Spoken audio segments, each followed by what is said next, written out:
आप सभी को जय मसीह की। आज परमेश्वर के वचन में आप सभी का स्वागत है। परमेश्वर पिता आज अपने वचनों के द्वारा आप सबको बहुत ऐसे आशीष को दे। पिता परमेश्वर आज अपने वचनों के द्वारा आपसे बोले और बातचीत करे। 2023 के इस अंतिम महीने में परमेश्वर अपने प्रतिज्ञा वचन को दे रहा है और परमेश्वर पिता आपको हर्ष, आनंद और जय से परिपूर्ण करने जा रहा है। परमेश्वर आज अपने वचनों के द्वारा इन्हीं बातों को बता रहा है। आज हम जिस विषय को लिए हैं वो परमेश्वर ने इस मंथ के लिए परमेश्वर ने दिया और परमेश्वर का वचन इस प्रकार से कहता है, जो योजना परमेश्वर हमारे लिए बनाई है, जो कल्पनाएं परमेश्वर हमारे जीवन के लिए की है, वो हमारी हानि के लिए नहीं परंतु परमेश्वर हमें हर्ष से, आनंद से और जय और छुटकारे से हमको भरने जा रहा है।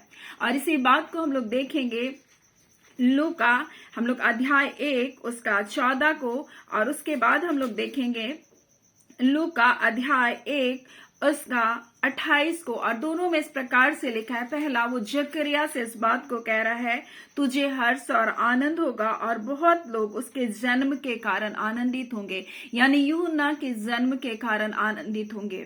फिर ये मरियम से इस प्रकार से कहता है, स्वर्गदूत उसके पास भीतर आकर कहता है, आनंद और जय तेरी हो जिस पर ईश्वर का अनुग्रह हुआ है, प्रभु तेरे साथ है। और यहाँ पर हम दो बातों को परमेश्वर के वचन से सीखेंगे। दो स्त्रियों के बारे में हम सीखेंगे जो अलग अलग अवस्था के हैं, जो अलग अलग परिस्थितियों के हैं। और परमेश्वर पिता इन वचनों के द्वारा हमें परमेश्वर की योजना में शामिल होने के बारे में बताना चाहता है। परमेश्वर की योजना में जब हम शामिल होते हैं, हमारे हालात, हमारी परिस्थितियां बिल्कुल विपरीत हो सकती है। समाज की दृष्टि में, लोगों की दृष्टि में और लोगों की विचारधाराओं में भी वो बातें हो सकता है फिट ना बैठे, लेकिन वो परमेश्वर है जो आपको अपनी योजना में बुला रहा है। और ये योजना आपके लिए दुख का कारण नहीं, निंदा का कारण नहीं होगा, परंतु ये जो परमेश्वर की योजना है ये आपके जीवन में हर्ष, आनंद और जय को लेकर आएगा। और यहाँ जकरिया जो परमेश्वर का सेवा करता था, परमेश्वर की स्तुति करने वाला था, परमेश्वर का याजक था और याजक का काम करता था। और यहाँ पर परमेश्वर का दूत उससे कह रहा है कि जकरिया हर आनंद और हर्ष होगा और बहुत लोग इसके जन्म के कारण बोलते आनंदित होंगे। और हम देखते हैं एलिसिबा जो उसकी पत्नी बूढ़ी थी, जकरिया जो बूढ़ा था, परमेश्वर ने इनको बुढ़ापे में संतान की आशीष को दिया। और यहाँ पर जकरिया जो प्रार्थना कर रहा था, उन प्रार्थनाओं का प्रत्युत्तर आने पर उन प्रार्थनाओं के बारे में विश्वास भी नहीं कर रहा था, क्योंकि यहाँ आगे लिखा है, हे जकरिया बोलता है तेरी भयभीत ना हो, तेरी प्रार्थना सुन ली गई है। यानी वो प्रार्थना कर रहा था परमेश्वर मुझको संतान को दे, लेकिन जिस अवस्था में परमेश्वर ने उसको दिया उसको वो स्वीकार नहीं कर पा रहा। सोच रहा है ये बुढ़ापे में मुझको बच्चे कैसे होंगे। और यहाँ एलिसिबा को जब बच्चे मिले तो वो भी 5 महीने तक अपने आप को छुपा करके रखी। परमेश्वर के उस अनुग्रह को, उस दया को जो उसके ऊपर किया, उसको कहीं ऐसा भय भी था कि लोग, समाज के लोग क्या करेंगे। कई बार बुढ़ापे में जब संतान होती है, लोगों के लिए एक ठट्ठे का कारण, एक मजाक का कारण और कई बार शर्मिंदगी का कारण का जैसा महसूस होता है। और इसलिए एलिसिबा 5 महीने तक अपने घर में क्या की थी, अपने आप को छुपा कर रखी थी। उसी प्रकार से एक दूसरी स्त्री जो मरियम के बारे में हम लोग देखते हैं, वो इस प्रकार से स्वर्गदूत आकर कहता, आनंद और जय तेरी हो जिस पर ईश्वर का अनुग्रह हुआ, प्रभु तेरे साथ है। एक कुंवारी स्त्री का गर्भ धारण करना बहुत ही ज्यादा समाज के लिए सर्वनाक था, लेकिन उसने परमेश्वर की योजना में अपने आप को शामिल कर लिया। और जब भी हम परमेश्वर की योजना में शामिल होते हैं, वो हमारे लिए बहुत लाभदायक दिखाई नहीं देता, हमारे लिए बहुत अच्छा दिखाई नहीं देता। उसमें निंदा, अपमान और ठट्ठे की जैसी बातें लगेगी, लेकिन परमेश्वर की योजना में जब हम शामिल होते हैं, लोग समाज की हम परवाह किए बगैर, तब परमेश्वर हमारे जीवन में अद्भुत कार्य को करता है। और इसलिए परमेश्वर आज अपने वचन के द्वारा हमें बताना चाहता है, परमेश्वर की योजना आपके जीवन में हर्ष, आनंद और जय को लेकर आएगी। और इसी प्रकार से मरियम ने स्वीकार किया। एक कुंवारी का गर्भ धारण करना समाज के लिए बहुत ज्यादा निंदा और ठट्ठे का उसके लिए कारण था। और इतना ही नहीं, परंतु उसको जलाकर मार भी डाला जा सकता था। और यहाँ यूसुफ भी धर्मी था। वो चुपचाप से इस बात को जान करके कि वो गर्भवती है मरियम, उसको छोड़ देना चाह रहा था। वो धर्मी पुरुष था, उसको बदनाम नहीं करना चाहता था। लेकिन परमेश्वर के दूत ने उससे आकर बातचीत किया, उससे कहा उसको मत छोड़ना करके, और उसने अपने घर उसको लेकर आया। हम देखते हैं परिस्थिति, हालात दोनों स्त्रियों के लिए अलग था, दोनों की अवस्थाओं में बहुत कठिन था, लेकिन ये परमेश्वर की योजना में शामिल की गई और इन्होंने इस योजना को सहज स्वीकार किया। और मरियम इस प्रकार से स्तुति का गीत को गाती है और कहती है, मेरी आत्मा मेरे उद्धार करने वाले परमेश्वर से आनंदित हुई, क्योंकि उसने अपने दासी की दीनता पर दृष्टि की। इसलिए देखो, अब से युग युग के लोग मुझको धन्य कहेंगे। यानी कि परमेश्वर की योजना में शामिल होना हमारे लिए कई बार तकलीफों का कारण हो सकता है। समाज छोड़ देंगे, लोग मजाक उड़ाएंगे और हमारे हालात भी हमारे विपरीत हो सकते हैं। परंतु जब हम परमेश्वर की योजना में शामिल होते हैं, सारे विपरीत हालातों को परमेश्वर अनुकूल कर देता है। वो परमेश्वर है, अगर आपको इस रास्ते पर बुलाया है, आपको अपने मार्ग पर चलने के लिए बुलाया है, हो सकता है बहुत सारी कठिनाइयां होंगी, हो सकता है बहुत सारे अड़चन होंगे, हो सकता है बहुत सारी ठट्टा होगी, हो सकता है बहुत सारे जोखिम होंगे, लेकिन जब आप परमेश्वर की योजना में शामिल होते हैं, परमेश्वर आपको आनंद से, आपको हर्ष से क्या करता है, परिपूर्ण करता है, आपको जय को देता है, आपको छुटकारे को देता है। और ऐसे ही आज लोग मरियम को नहीं जान रहे, क्योंकि उसने बड़े साहस के साथ परमेश्वर की योजना में अपने आप को शामिल किया। यूसुफ का नाम यूं ही नहीं बाइबल में आ जाता अगर वो उससे मुकर करके अपनी अलग जिंदगी को जीता, परंतु एक बढ़ाई का जीवन आज बाइबल में इस बात के लिए लिखा गया, क्योंकि उसने परमेश्वर की योजना में अपने आप को शामिल कर लिया। मरियम सोच सकती थी, प्रभु मेरी मंगनी हो चुकी है, मुझे शादी करने दे, मुझको अच्छा जीवन को जीने दे, मुझको क्यों इस योजना में ला रहा है जहां ठट्टा है, मजाक है, नाम डराइए, मेरी मृत्यु भी हो सकती है।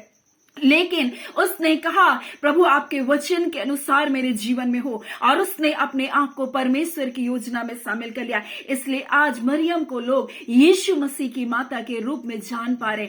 आज उसके नाम को, जो एक साधारण स्त्री थी, जो एक घरेलू स्त्री थी, आज उसका नाम भी आज यीशु के साथ जुड़ रहा है। कारण ये है क्योंकि उसने परमेश्वर की योजना में अपने आप को शामिल किया। जकरिया अविश्वास कर रहा था, इसलिए उसको क्या क्या स्वर्गदूत ने कहा, तूने जो मेरी प्रतीति नहीं की, तू गूंगा रहेगा। और हम देखते एलीशिबा के जीवन में ये भलाइयां आई, उसने 5 महीने तक अपने आप को छुपा कर रखा, परंतु मरियम को स्वर्गदूत ने कहा, जा देख तेरी कुटुंब ने भी क्या है, गर्भवती है। और वो जाकर एलीशिबा के पास मिलती है, और जैसे ही उसको नमस्कार करती है, गर्भ में पल रहा वो यूहन्ना क्या करता, उछलता है और वो भी आत्मा से परिपूर्ण हो जाती है। और जब यूहन्ना का जन्म होता है, जकरिया भी आत्मा से परिपूर्ण होता है, उसकी जुबान खुल जाती है और लोग के अंदर में बड़ा भय आ जाता है, सोचते हैं कि कैसा ये बालक होगा। वैसे ही जब आप परमेश्वर की योजना में शामिल होते हैं, आपकी हालात, आपकी परिस्थितियां हो सकता है बहुत विपरीत दिखाई देंगी, लेकिन परमेश्वर की योजना में शामिल होने से आपको हर्ष ही होगा, आपको आनंद ही होगा, आपको जय ही मिलेगा। क्योंकि परमेश्वर ने जो कल्पनाएं आपके लिए की, परमेश्वर का वचन यिर्मयाह 29 में इस प्रकार से कहता है, उसके 11 में, क्योंकि यहोवा की यह वाणी है, जो कल्पनाएं मैं तुम्हारे विषय में करता उन्हें मैं जानता हूं। वो परमेश्वर जानता है आपके बारे में। वो आपको अपने बेटे यीशु की संगति में, उसकी योजना में, उस उद्धार की योजना में जब बुला रहा है, परमेश्वर कह रहा है, जो कल्पनाएं मैं तुम्हारे विषय में करता हूं वो तुम नहीं जान रहे हो, वो मैं जान रहा हूं कि मैं तुम्हारे जीवन को ऐसा रहने नहीं दूंगा। मैं तुम्हारे जीवन के लिए, भविष्य के लिए उत्तम आशाओं को मैंने रखा है, मैं तुम्हारे लिए बड़ी बड़ी कल्पनाओं को करके रखा है। परमेश्वर कहता है, इसलिए तुम मेरी योजना में क्या हो जाओ, शामिल हो जाओ। परमेश्वर कह रहा है, क्योंकि यहोवा की वाणी है, जो कल्पनाएं मैं तुम्हारे विषय में करता हूं उसे मैं जानता हूं, वे हानि की नहीं वरन कुशल की है, और अंत में मैं तुम्हारी आशा को क्या करूंगा, पूरा करूंगा, परमेश्वर कहता है। इसलिए परमेश्वर आज अपने बेटे यीशु मसीह के उस उद्धार की योजना में आपको बुला रहा है।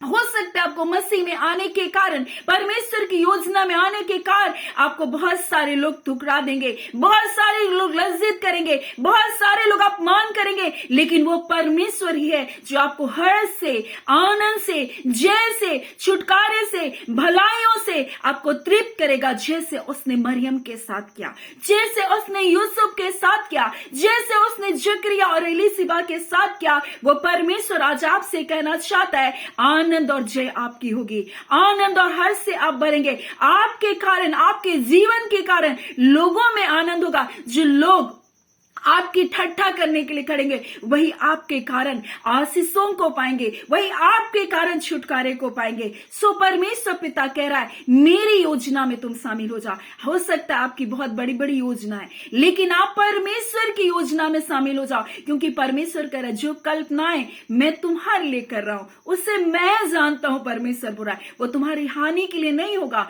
वरन तुम्हारे कुशल ही के लिए है, बोल रहा है। परमेश्वर आपके जीवन को बचाना चाहता है, परमेश्वर आपको नष्ट होने नहीं देना चाहता है। इसलिए परमेश्वर आज आपको अपनी योजना में शामिल करना चाहता है। परमेश्वर आपको हर्ष और आनंद से परिपूर्ण करना चाहता है। हम देखते हैं इनके जीवन की परिस्थितियां, हालात बिल्कुल विपरीत थी, लेकिन परमेश्वर ने सब कुछ धीरे धीरे उनके अनुकूल करता गया और परमेश्वर ने आज उनके नाम को महान किया। वही परमेश्वर आपका परमेश्वर है। जब आप उसकी योजना में शामिल होंगे, आपको हालात नहीं लगेगी सारी विपरीत है, लोग क्या कहेंगे, मनुष्य क्या करेगा अगर मैं ये निर्णय को ले लूं, लोग मुझे थू थू करेंगे, लोग मेरे बारे में ये करेंगे वो करेंगे, लेकिन परमेश्वर कहता मेरी योजना में शामिल हो जाओ।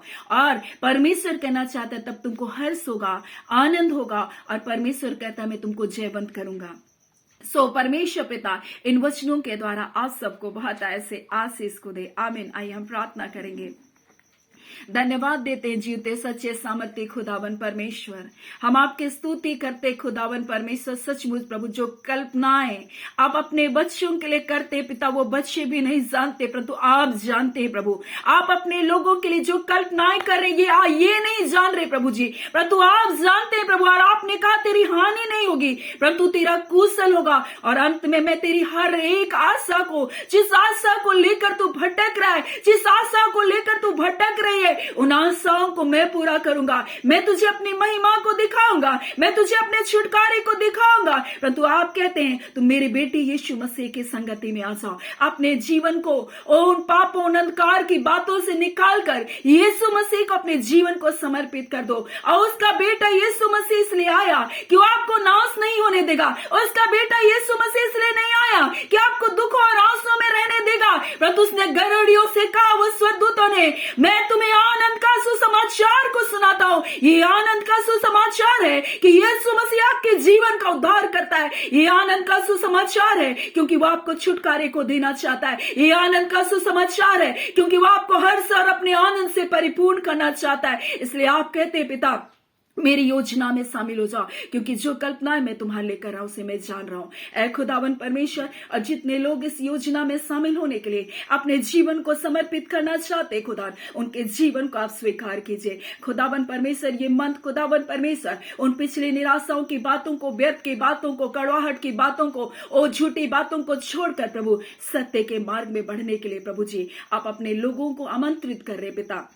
लोग आपको अपना उद्धारकर्ता करके स्वीकार करने के लिए अनुग्रह को दीजिए। जितने लोग निराशा हैं, हर्ष और आनंद से परिपूर्ण हो जाए खुदावन परमेश्वर। आपके बेटे के आगमन के इस मंथ में खुदावन ओ रबांदा खाला रिबा शेकी रस्तोनबा, हर दुख, हर पीड़ा, हर निराशा, हर हताशा के बंधन टूटे, हर नेगेटिविटी के बंधन टूटे, और खुदावन ये आपकी योजना में, आपकी मर्जी में शामिल हो जाने वाले बन सके खुदावन परमेश्वर। अपने लोगों को हर्ष और आनंद से परिपूर्ण कर रहे हैं। सारे नकारात्मक बातें, सारे नकारात्मक हालातें और परिस्थितियां मेरे यीशु के नाम से इनके जीवन से बदलने पाए। और रबादा खाला, तमाम परिस्थिति, तमाम हालातें, तमाम गरीबी के बंधन, तमाम कर्ज के बंधन, तमाम कमी और घटी के बंधन, तमाम परमेश्वर कर्ज के बंधन आज यीशु के नाम से हम तोड़ते इनकी जिंदगियों से। खुदावन परमेश्वर अपनी महिमा को दिखाइए प्रभु जी, अपनी भलाइयों से तृप्त कीजिए पिता। आप खुदावन यहोवा यिरे इनके लिए उपाय करके प्रभु जी आप पिता आप इन्हें बताइए कि आपको इनकी चिंता है। खुदावन परमेश्वर कृपा करके परमेश्वर अपने अद्भुत आशीष कर्म को इनके लिए प्रकट कर दीजिए और बताइए परमेश्वर पिता कि आप इनसे प्रेम करते हैं और पिता आप इन्हें बुला रहे अपनी योजना में शामिल होने के लिए प्रभु जी। ऐ खुदावन परमेश्वर पिता आपके लोगों को जय छुटकारे को देने के लिए चंगाइयों को दे रहे प्रभु जी, आपका धन्यवाद करते हैं। पिता परमेश्वर इनकी हालातों को इनकी परिस्थितियों का बदल रहे पिता, आपका धन्यवाद करते हैं। न तो बल से न शक्ति से परंतु पवित्र आत्मा की सामर्थ के द्वारा तमाम हालातें तमाम परिस्थितियां बदली जा रही है प्रभु जी। आपके लोगों के लिए प्रभु जी छुटकारे की आत्मा कार्य कर रही है। रबादा खाला हम आपका धन्यवाद करते हैं प्रभु जी। आपके लोगों को पिता अब हर्ष और आनंद से भरे पिता, आपका धन्यवाद पिता। आज के दिन की सारी आशीष भलाई जो छुटकारा जो अपने लोगों को आप दे रहे पिता इस मन पिता, हम इसके लिए धन्यवाद देते हैं। आज के दिन पिता परमेश्वर हर एक आपकी उपस्थिति में आपके आनंद में आपके जय और छुटकारे की आत्मा में बढ़ते चले जाए। खुदावन परमेश्वर आपको सारी आदर महिमा देते हैं। प्यारे पिता ये प्रार्थना आपके बेटे यीशु मसीह के नाम से मांगते हैं। दया सुने अनुग्रह से ग्रहण कर लीजिएगा। आमीन। परमेश्वर पिता आप सबको बहुत ऐसी आशीष को दें। आमीन।